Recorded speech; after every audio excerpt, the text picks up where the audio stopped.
Topic है soil properties and environmental factor, यानी कि सोइल के प्रॉपर्टी पर, सोइल के गुणों पर एनवायरमेंट के फैक्टर से इन दोनों का क्या संबंध है, मतलब क्या क्या इफेक्ट करते हैं सोइल पर एनवायरमेंटल फैक्टर। जैसे कि इसके अंदर जो भी आते हैं, टेम्परेचर हो गया, लाइट हो गया, जो भी आते हैं, ठीक है। तो देखते हैं हम लोग। तो मिट्टी जो होता है गर्मी के लिए एक प्रमुख भंडारण का गठन करती है, ठीक है। जो क्या करता है, दिन में ऊर्जा के भंडार के रूप में और रात में सतह पर गर्मी के स्रोत के रूप में कार्य करती है, ठीक है। तो गर्मी मौसम के दौरान मिट्टी ऊर्जा का भंडारण करती है और ठंड के मौसम में इसे हवा के रूप में छोड़ती है। एग्जाम्पल के जैसे कि गीजर, ठीक। तो सोइल का जो टेम्परेचर होता है मिट्टी से खोई गई ऊर्जा के अनुपात पर निर्भर करता है, और यह सालों साल क्या होता है, दैनिक रूप से उतार चढ़ाव करता है।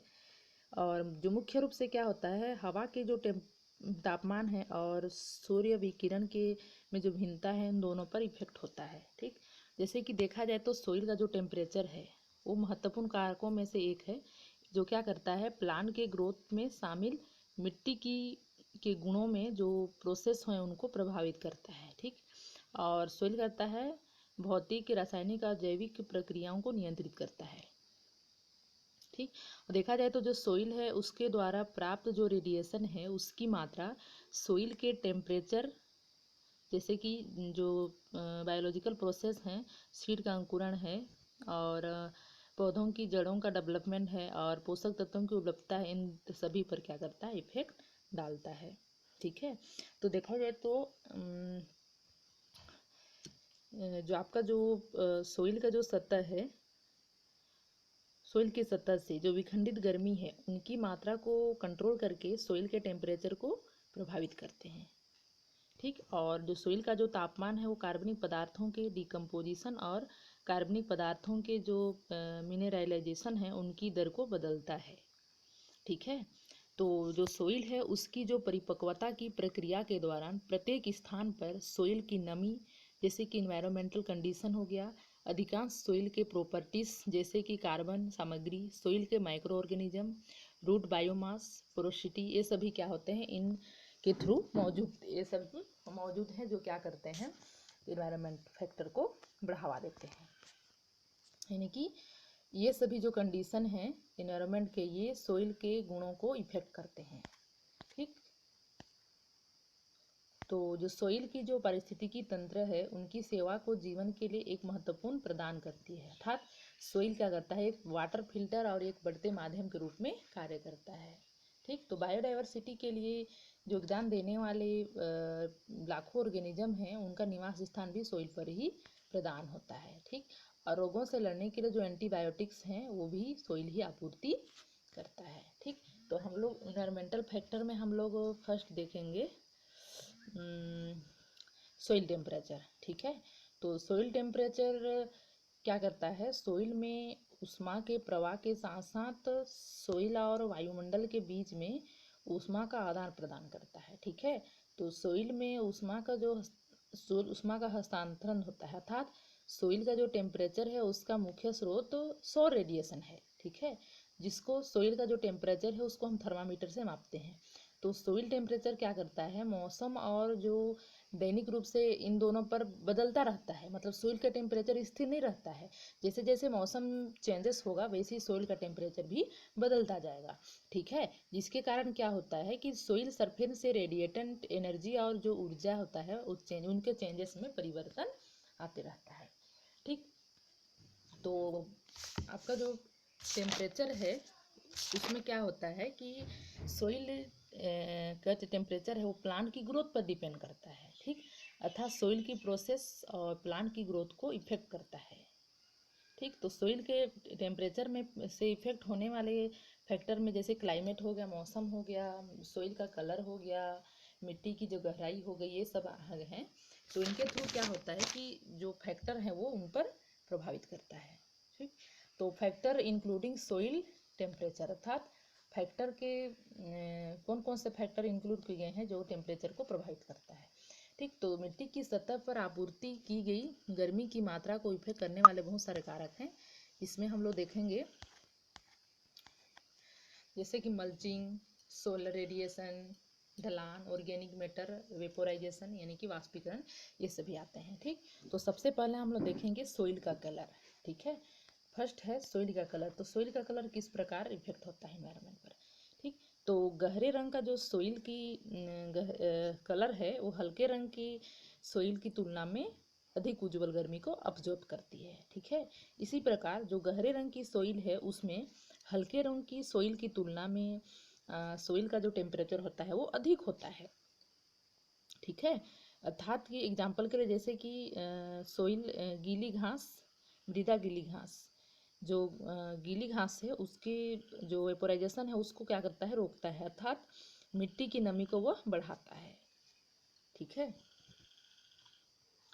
उसके बाद है जैसे कि जो मिट्टी की सतह है, ठीक, जो सोइल का जो सरफेस है उसको गर्म करेंगे तो क्या होगा, गर्मी को कम करने में वो मदद मिलता है, जिसके कारण तो उससे क्या होता है, मिट्टी का तापमान घटता है। ठीक, उसके बाद हम दूसरा हम लोग देखेंगे, सेकंड देखेंगे हम लोग वेजिटेटिव कवर। ठीक, तो वेजिटेटिव कवर में क्या होता है कि आपका वनस्पति कवर बोला जाए तो यह क्या करता है, नंगी मिट्टी गर्मी को जल्दी से क्या करता है, अवशोषित करता है। ठीक, यानी कि डायरेक्टली जो सोइल होगा वो क्या करता है, गर्मी को जल्दी अब्जॉर्ब करेगा। ठीक, तो गर्म मौसम के दौरान गर्म हो जाती है और ठंड के मौसम के दौरान वो ठंड हो जाती है, क्योंकि वो क्या है, मिट्टी डायरेक्टली मिट्टी है। तो वनस्पति क्या है, एक थर्मल इंसुलेटर के रूप में कार्य करता है। ठीक, और जो सोइल के टेम्परेचर है उसको, तापमान को महत्वपूर्ण रूप से प्रभावित करती है। और जो सोइल का जो टेम्परेचर है उसके महत्वपूर्ण रूप से उनको इफेक्ट करती है। ठीक, या शुष्क मौसम के दौरान या जो बरसात हो गया उस मौसम के दौरान अगर मौसम में बहुत ठंडी होने के लिए मिट्टी को अधिक गर्म होने या नहीं देती है, अर्थात जो सोइल कवर है वो, वनस्पति कवर है वो अधिक ठंड होने नहीं देती है। ठीक है, उसके बाद हम लोग देखेंगे इवापोरेशन। ठीक है, तो इवापोरेशन यानी कि वाष्पीकरण। ठीक, तो जो इवापोरेशन होता है वो क्या होता है कि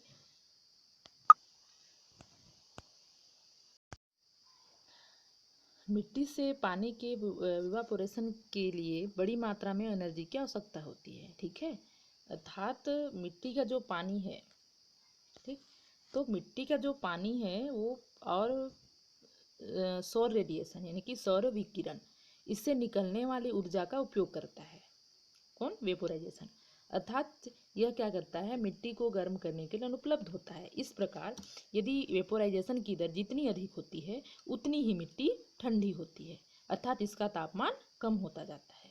ठीक है, उसके बाद हम लोग देखेंगे सोलर रेडिएशन। ठीक, यानी कि सौर विकिरण। तो सौर विकिरण यह क्या करता है, यह पृथ्वी पर पहुंचने वाले सूरज से गर्मी की एक मात्रा है। कौन, सूर्य विकिरण, अर्थात सूर्य से विकिरण की मात्रा जो एक मिट्टी को प्राप्त करती है और उनको अवशोषित करती है। ठीक है, तो मिट्टी के तापमान की परिवर्तनशीलता को प्रभावित करती है, अर्थात मिट्टी की सतह तक पहुंचने वाले सूर्य रेडिएशन क्या करता है, मिट्टी से तापमान अर्थात मिट्टी का तापमान बढ़ता जाता है। ठीक, अर्थात सोइल प्रोफाइल के नीचे क्या होता है, मिट्टी से अलग गर्मी की मात्रा को प्रभावित करने वाले कारकों को इफेक्ट डालता है, जैसे कि नमी हो गया, इनकी डेंसिटी हो गया। ठीक, ये सभी। तो उसके बाद हम लोग देखेंगे अगला सोइल मॉइस्चर, मिट्टी की नमी। ठीक, तो सोइल मॉइस्चर मिट्टी की क्या करता है, गर्मी अपव्यय को इफेक्ट करता है, अर्थात गर्मी का प्रवाह एक सूखी मिट्टी की तुलना में गीली मिट्टी से अधिक होता है, जहाँ जो छिद्र होता है हवा से भरा हुआ रहता है, अर्थात नमी की मात्रा क्या करता है, गर्मी के साथ लपटता की उनकी जो दर होती है वो बढ़ती जाती है। ठीक है, उसके बाद हम लोग देखेंगे बुल्क डेंसिटी। तो बुल्क डेंसिटी में क्या होता है कि उच्च बुल्क डेंसिटी मिट्टी की सतह को बढ़ाता है, अर्थात मिट्टी की सतह के माध्यम से विघटित गर्मी की मात्रा बढ़ जाती है, जिस पर गर्मी ऊर्जा मिट्टी के एक इकाई क्रॉस सेक्शनल क्षेत्र से गुजरती है। उसके बाद हम लोग देखते हैं कार्बनिक पदार्थ। ठीक, तो कार्बनिक पदार्थ में क्या होता है, कार्बनिक पदार्थ मिट्टी की जल धारण क्षमता को बढ़ाता है। ठीक, ऑर्गेनिक मैटर जो होता है मिट्टी की जल धारण क्षमता को बढ़ाता है। यह मिट्टी के गहरे रंग में योगदान देता है। ये मिट्टी के दो गुण गर्मी के अवशोषण को बढ़ाते हैं। जिस मिट्टी का तापमान 20 से बढ़ जाता है, अर्थात क्या हो गया, उनका जो टेम्परेचर होता है वह भी बढ़ जाता है। ठीक, उसके बाद हम लोग देखते हैं रूट ग्रोथ।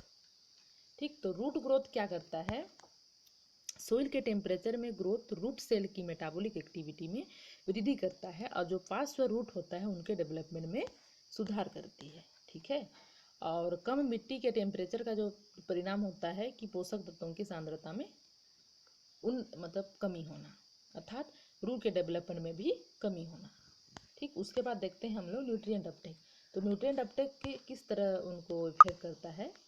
ठीक, तो सूक्ष्म जीवों की मेटाबॉलिक एक्टिविटी मिट्टी में पोषक तत्वों के चक्रण में महत्वपूर्ण भूमिका निभाती है, अर्थात यह निश्चित करती है कि पोषक तत्व पौधों को उपलब्ध हो रहा है या नहीं। ठीक, तो जो सोइल टेम्परेचर है वो मिट्टी के वाटर की चिपचिपाहट और रूट के पोषक तत्वों के ट्रांसपोर्ट को बढ़ाकर पोषक तत्वों को इफेक्ट करता है। ठीक है, तो न्यूट्रिएंट भी सोइल और जो इन्वायरमेंट है उन दोनों पे इफेक्ट डालता है। उसके बाद अगला देखते हैं हम लोग प्लांट ग्रोथ। ठीक, तो प्लांट ग्रोथ में सोइल जो टेम्परेचर होता है वो वाटर और पोषक तत्वों को बढ़ाने से पौधों की जो वृद्धि होती है तथा प्लांट की जो ग्रोथ है उन पर भी इफेक्ट डालता है। उसके बाद देखते हैं हम लोग वाटर अपटेक। ठीक, तो वाटर अपटेक क्या होता है, यदि कम टेम्परेचर रहेगा, ठीक, कम तापमान से पानी का बहाव कम होता है। ठीक, और यह कम तापमान पर पानी की बढ़ी हुई चिपचिपाहट और कम अवशोषण दर के कारण होता है। ठीक, अर्थात कम पानी की मात्रा होती है तो फोटोसिंथेसिस रेट भी क्या होती है, कम होती है। ठीक, उसके बाद हम लोग देखते हैं क्लाइमेट। तो क्लाइमेट किस प्रकार इफेक्ट करता है सोइल और इन्वायरमेंट पर। ठीक है, तो सोइल गर्मी और नमी को जमा करके क्लाइमेट को भी इफेक्ट करता है। ठीक है, तो सोइल का इफेक्ट एल्बिडो, डेंसिटी, वाटर की सामग्री, उनकी स्ट्रक्चर, ये सभी फैक्टर पर निर्भर करता है। जैसे कि एग्जाम्पल के लिए क्या होता है कि कार्बन साइकिल में सोइल भी इम्पोर्टेंट है। क्यों, क्योंकि ऑर्गेनिज्म को डिकम्पोजिशन के लिए वायुमंडल में कार्बन डाइऑक्साइड का निकालता है, अर्थात उनको छोड़ता है। उसके बाद अगला इफेक्ट देखेंगे हम लोग लाइट। ठीक, तो लाइट भी इफेक्ट डालता है। जैसे कि सोइल में जो लाइट होता है वो जीवों को सीधे सतह से नीचे या अप्रत्यक्ष रूप से मिट्टी की सतह को गर्म करके इफेक्ट डालता है। ठीक है, अर्थात जो लाइट है वो क्या करता है, सोइल के सरफेस को गर्म कर देता है। ठीक, प्लांट एल्गी हो गया, साइनोबैक्टीरिया हो गया, फोटोट्रॉफी हो गया, ये सभी क्या होता है कि सनलाइट से लेकर जो उनका जो सिंथेसिस होता है वो कार्बोहाइड्रेट तक ऊर्जा का ये उपयोग करते ही हैं। ठीक, अर्थात लाइट से भी क्या होता है, इनके कुछ हिस्सों को, इन सभी प्लांट के या फिर जो भी सोइल में जो ऑर्गेनिज्म है उनको इफेक्ट पड़ता ही है। ठीक, तो लाइट क्या करता है, स्पेक्ट्रम के कुछ हिस्से, लाइट के स्पेक्ट्रम के कुछ हिस्से दूसरों की तुलना में जीवों के लिए क्या होता है, हार्मफुल होता है। था इस तरह क्या है आपका लाइट भी, टेम्परेचर भी, न्यूट्रिएंट, ये सभी क्या करता है, इन्वायरमेंट और सोइल पर इफेक्ट डालता है।